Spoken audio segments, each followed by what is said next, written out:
Welcome to the Community Forum. My name is John Gogliettino. I'm your host. This evening we're going to be talking to an old subject friend of the show, the Danbury Youth Services, and I served on the board for 6 years, and I was chair for 3 years.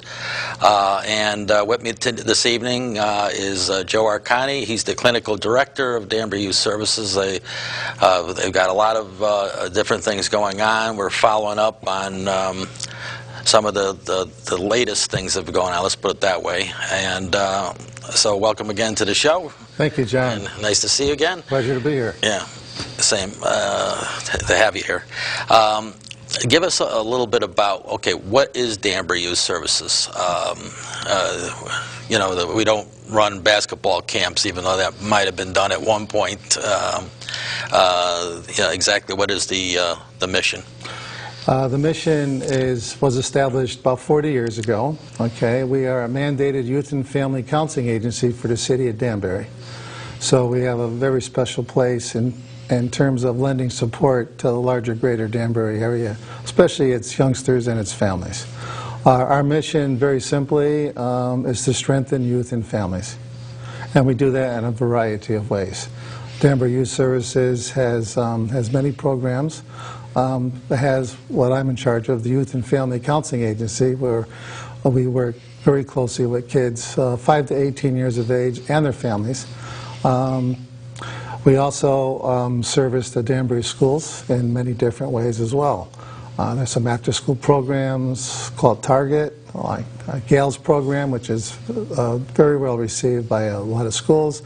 And from my staff, we also are working very closely and collaborating with several of the elementary schools, providing support via groups like social skills development, anger management, anti-bullying, things like that. We also have a program that's, well, we're in charge of the Youth Employment Service Program, which has been always around Danbury, and that we work with City Hall in regards to that program.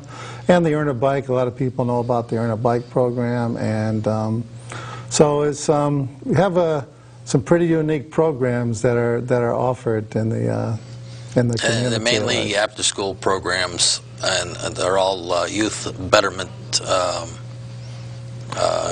goals. Absolutely, right? John. Yeah. It's all about kids as far as we're concerned. Right. You know, and having kids that are happy and look in the world and have a belief system of the world that's positive. That I can accomplish good in this world, and things are just going to get better for me as I go.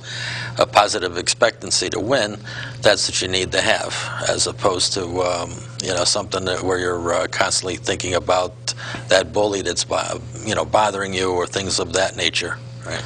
Absolutely. Sometimes success is measured in small increments. For some of these youngsters that we work with, regardless of the program, they're facing many challenges in their life, whether it's financial, whether it's basic needs, whether it's significant loss of many different ways, whether it's a mother, father, a brother. So, you know, part of what I like to see, especially with my staff, since I have more direct, you know, supervision over that, is to empower our kids to see the positives in their life, as you were saying, as compared to many of the negatives that they face on a day-to-day basis. Yeah, life can be all negative if you dwell on the negative. You know, if you dwell on the positive, there's always more positive than negative. And well, that's the funny thing about life. You know, sometimes we overdwell on those negatives because they get more press. You know. Well, they do, and sometimes we focus on what we don't have instead of focusing on what we do have. For example, I had a recent counseling session where this young man had significant loss. His father left the family when 5 years ago. Has some younger siblings. The mother is really working hard to make things happen, and he's starting now to begin to see his world. And he's 15. That there's some positive things going on. So we're working hard towards moving forward as much as possible and looking at what's really important to him at this stage of his development and what might have happened in the past. So it's exciting work. Right. Now, there's something new that's been cooking as of late, and that is that you've got now, why don't you complete the thought of the new, because it's been operating since, I believe, September, right? Yes. Yeah, okay. I know what you're referring to, and we are so proud of Danbury Youth Services in many ways. One, we've renovated the building, the insides and the outsides. Oh, okay. I would have covered that. I'm just talking about. I was talking about the medical. Okay. Aspect. Well, in terms of that specifically, we worked for a year and a half to raise the standards, if you will. Okay, not only in ourselves, but also how the community and the state may view DYS. I'm very proud of the organization. We attained licensure under the auspices of DCF, Department of Children and Families, which is took us a year and a half to do meet all the requirements and protocols and very high standards in order to meet that. A lot of paperwork. Lots of organization. I know when I was chair, I was signing all kinds of paperwork. Well, John, you know, as the chief of the board, you know, you were instrumental in helping the agency organize the committees so that we can reach these goals. So we thank you for that. Thank you. But to have this licensure piece, which makes a statement, it's like, you know, we've reached this really optimum level of care and support for our families. Department of Children and Family, which people know is there to protect kids, knows our viability now and professionalism. We always had that, but now with the licensure, it just adds to the quality of the program to the community at large. As a result of our licensure, it allows for several things. One, it opens up the door for additional reimbursement through the state, through Medicaid, through Husky programs, because now we can get reimbursed for services. And to a small nonprofit agency like Danbury Youth Services, that's quite significant, especially in today's financial climate. Right. One of the major protocols for having licensure is that we had to contract with a child psychiatrist. And to find a quality fit for our philosophy and our belief system and mantra, that we, if you will, was quite challenging. However, given that being said, we were able to contract with a wonderful person, Dr. Sol Lee. She's been hired by Danbury Hospital and runs the CCATS, or Child Center for Child and Adolescent Treatment Center on West Street, Lake Avenue, who gives us hours per month and per week to work closely with clients, to work with staff, to diagnose, and if necessary, for writing prescriptions. Now, I do want to add that our niche and our mantra includes that we try to work as closely with children and family dynamic systems models and try to create change internally before we go to the medical model. So even though we have a child psychiatrist, MD, part of our agency, we're still focusing on that mission. But there are cases where kids come into our agency who have scripts or prescriptions. We have somebody to continue and monitor, and then we can provide the therapy for each relative case. Right, so that's a big addition, and like you said, you got people that are coming there that in the past they couldn't come there. They were unhappy maybe where they were, and were trying to come, and it wasn't properly licensed to have them come to Danbury Youth Services, and now they can do that. Now they can do that because now we have med management too as well, which wasn't there before.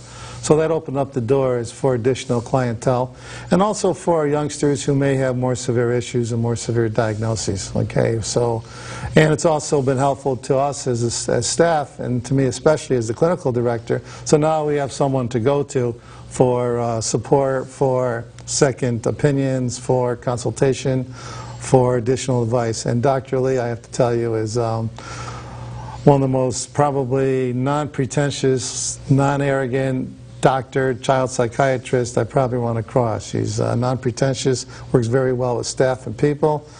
Watched her with families and really connects with families, and is very conservative in terms of her prescriptions that she may write. And in order for her to acknowledge that, one of our challenges has been the last 2 years is to encourage the use of various objective assessment inventories and tools and standardized methods of identifying issues. And she's in alignment with the philosophy that we brought into DYS. So we're making judgment calls, but based on scientific analysis and data, as well as observation and talk therapy. Now, I want to bring this point out at this point, that there's funding from the state and also from the city, but there's always a need for additional funds, and so that is not the end all, because the way things are, there's cuts going on. Even if they leave you at the same level, there's always it's always a race for additional funds, because the insurance went up, or there's this problem with the building. Like you said, we renovated the building, but there's still a lot of things that need to get done, you know, during the time I was there, you know, so I'm sure that there's a follow-up to there. So maybe you want to talk about, in general, because of Comcast rules, we can't say how much a ticket costs or anything else, but you could talk about the two main fundraisers that the Danbury Youth Services does. Yeah, well, we started some new initiatives. Okay. Years ago, we used to run a basketball tournament. It was going on for years. Right. One fundraiser is still a staple. That's the community breakfast that's held at the Amber Room. Very successful. At the end of the school year, which is the end of the school year, approximately June. Yeah. Maybe the third week of June. This past year we saw a nice increase in funds with the silent auction.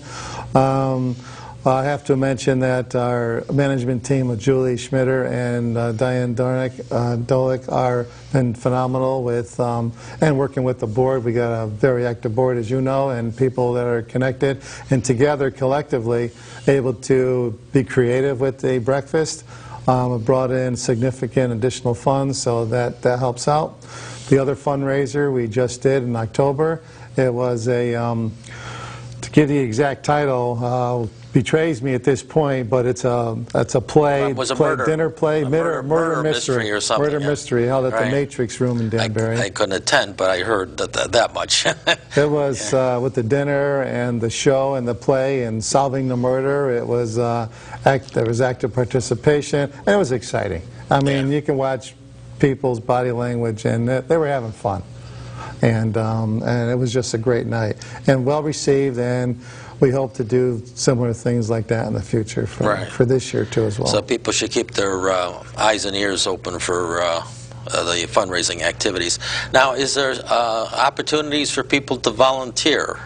You know, I know the answer to that question, but, you know. Well, one program I failed to mention, is fairly small, but hopefully it gets larger, is the mentoring program. Right. And there was an article in the newspaper just this past week about mentoring. I think it was in Sunday's paper. And so we are actively looking for mentors. Hopefully we can get some male mentors. Seems to be a dearth of male mentors in the community. However, right now, as a result of the article, we did get an increase in some people who are interested in potentially being mentors. But we have room for more. There is room for more, John. Right. And we have kids who need positive role models. And I have to mention that DYS has the only non-school mentor program going on in the community right now. The Danbury schools have DSABC. It's been around for a long time, highly successful, makes a lot of connections. But sometimes we need something that goes beyond the scope of just someone coming into the school. It's taking a kid fishing, or it's, you know, the after-school program. After-school time with an individual that's going to hopefully have that develops a mind, you know, that stay with that positive expectancy as opposed to dwelling on the negatives. That's what we talked about 15, 20 minutes ago. It's exactly that. It gives kids hope, and without hope, you know, they're just going to repeat the same, you know, formula for possible failure. So the mentoring program, yes, we are looking for volunteers currently. Our number is 203-748-2936. And the website? It's on the website, danburyyouthservices.org.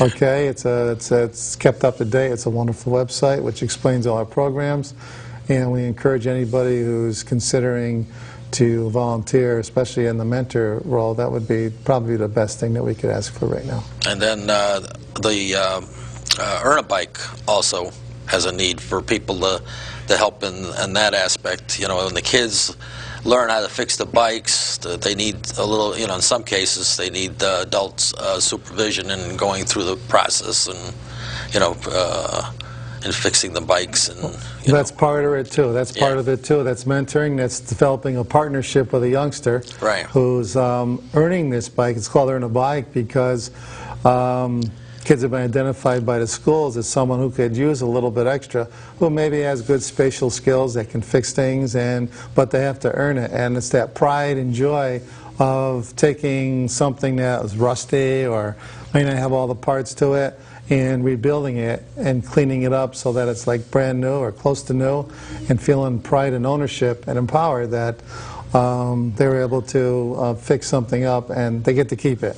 And that mentoring process with the Earn a Bike program is necessary for encouragement, for, you know, positive reflection, you know, just good stuff that we all know as adults and that work with kids. You know. Yeah, for those that don't know, the bikes are donated, and then the kids work on fixing the bikes with the adult help. The kid, you know, basically does most of the work. But, you know, they're there to, hey, you know, let's get this part over here, and you know, then they rebuild the bike, and once the bike is built, like you said, they get to keep the bike and take it home with them. We want the kids to have tools in their hand. You know, that's active participation. They need to feel the tool, and they need to tighten those bolts down. So. Now, how is all of the building renovations worked out? You maybe touch on that. You know, when I was there, we just completed the renovations. Now I'd like to find out about the utilization since I've been gone. Well, we would invite anybody who would like to call and see what, you know, your dollars have done. Our agency has been like some of these TV shows, a makeover, if you will. The porch is fantastic, already done, new wood. The inside, there were some wonderful hardwood floors in there that were covered up by rugs, and all the rooms have been painted. The offices have been reconfigured. We have up-to-date furniture donated from some of the banks and some of the other businesses in the community. It's a very professional-looking building, but it still retains that cozy, Victorian, you know, personalized office. It's a very comfortable. The comments we hear and feedback from the people who come there, they look around and say, wow, the lighting, the colors, the openness. The professionalism of the whole environment is just it's been lightened up. It was a little too dark. It was dark. It's lightened up. And it's still that atmosphere of a nice place to come to with nice people. You know, so we're very proud of the building and the work that was done to it. Now, can you go over maybe some case studies in the last roughly 9 minutes or so that we have? You know, some examples of here, without mentioning a name, because you can't mention, you know, confidentiality laws, and it wouldn't do that in any case. But maybe talk about some of the success stories. You know, people that were down and out, and I know you know of a couple of them. Well, I supervise all the cases, so hopefully I'm aware of most, if not all of them at some point. Well, that's true. You are the supervisor. So. Yeah, so one case in point is a young girl, who there's no father present, Hispanic in nature, I believe, Dominican. I hate to use general terms for ethnicities. Mother doesn't speak English very much, came to us, referral from her elementary school. I believe she's in 5th grade right now. Misbehaving in school, shouting out, having conflicts with others. Passing marginally in her report cards, came to us. We've been working with this family now for about 6 months. And as I mentioned, we really work strongly with youth and families. So since the Spanish interpretation with the mother was problematic, our wonderful executive director brought in professional translator, people that we've associated with, to come in and assist. But the results we have now and the feedback from the school after 6 months of working with this youngster and her mom and the school, because we work very closely with the school as mentioned before, so now we know how to measure progress either through behaviorally or academically. The girl's passing. She has fewer conflicts, if at all. Okay, she's getting along well better with her mother because, as you said, she's having more success. Now some of the pressure's off, so mother doesn't have to react negatively as much. And we're seeing improved communication and a more trusting relationship between the two. Because they really have to work together as a team because there's not anybody else around, adult, to support that.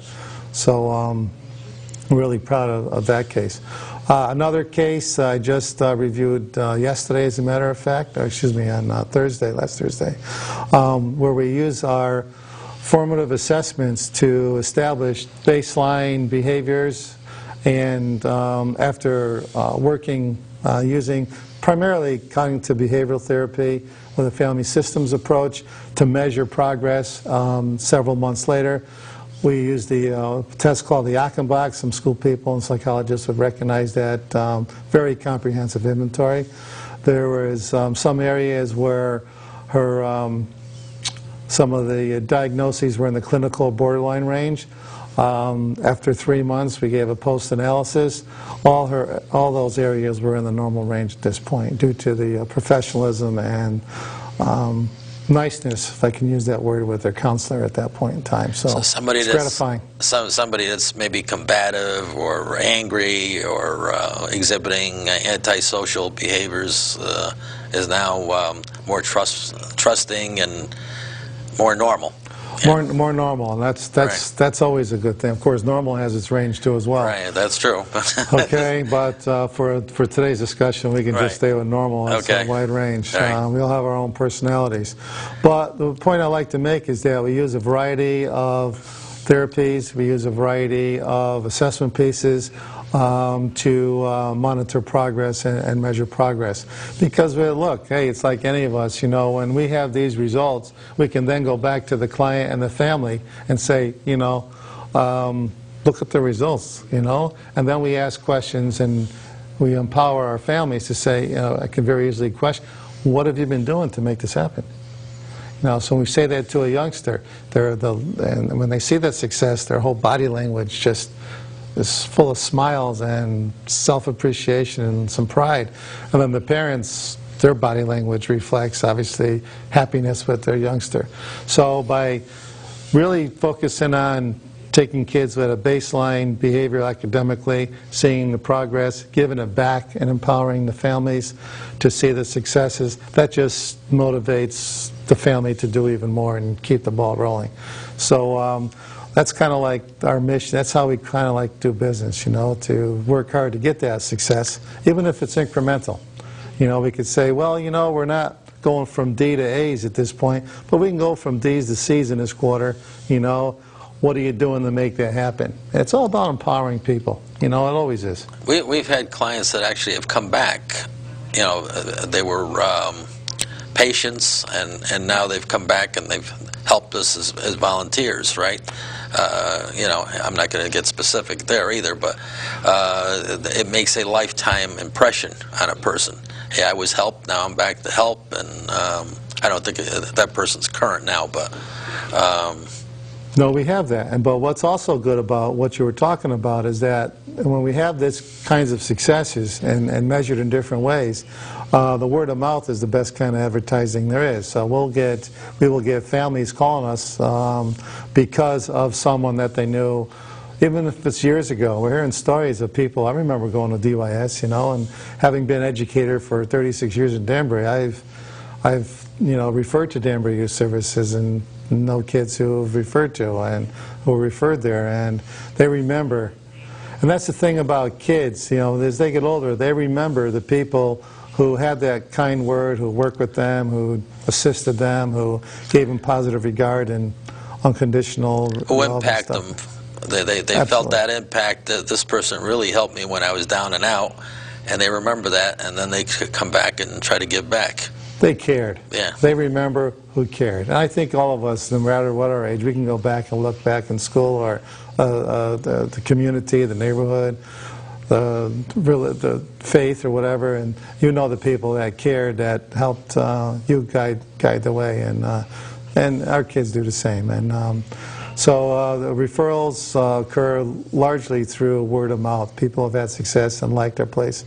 And now, once it's all renovated, they come in, wow, as we get with that kind of reaction, So we're very proud of Danbury Youth Service as an agency, what it stands for, what our belief system is, okay, how fair we are with, and of course, in terms of payments, we have a very eclectic, wide range of payment structure. We'll accept co-pays. We have a sliding scale. We work with families. And for the right people, there isn't even a charge for certain. We won't. Basically, we won't turn anybody away for services for lack of ability to pay. Okay. So, and now we work now with the licensor allows us to get reimbursement from Husky too, which is very advantageous for agency. Right, and it's I believe the major after-school program for this type of work. Like you said, there's something during the day, but it's primarily after school. Yeah, the sessions, obviously it comes after school. Our counselors pretty much work from 3 to 8 because we know we have to cater to the after-school schedules that many families have to abide by. Now they're telling me we got a minute left. Can you give the telephone number? Anybody has any questions? Maybe they got, they've got a relative or a friend or something they want to call and get some information. The telephone number and the website again. Well, I would. Here's the phone number: 203-748-2936. My name is again Joe Arconti. You can call and talk to me. I love to hear from you. Also like you to know that we have an agency that's respectful of the families, regardless of culture, regardless of religion, regardless of ethnicity. It doesn't matter. We're here to work with kids, and that's our centerpiece. That's our soul. And the website, once again? DanburyYouthServices.org. O-R-G. All right, I want to thank you for coming on the show. They're waving to me. That means it's time to go. Thanks, John. And you're welcome. And I want to thank the viewers for tuning in the Community Forum. Tune in next week, same time, same station. I'm sure we'll have another interesting program. Good night for now, and we'll see you then.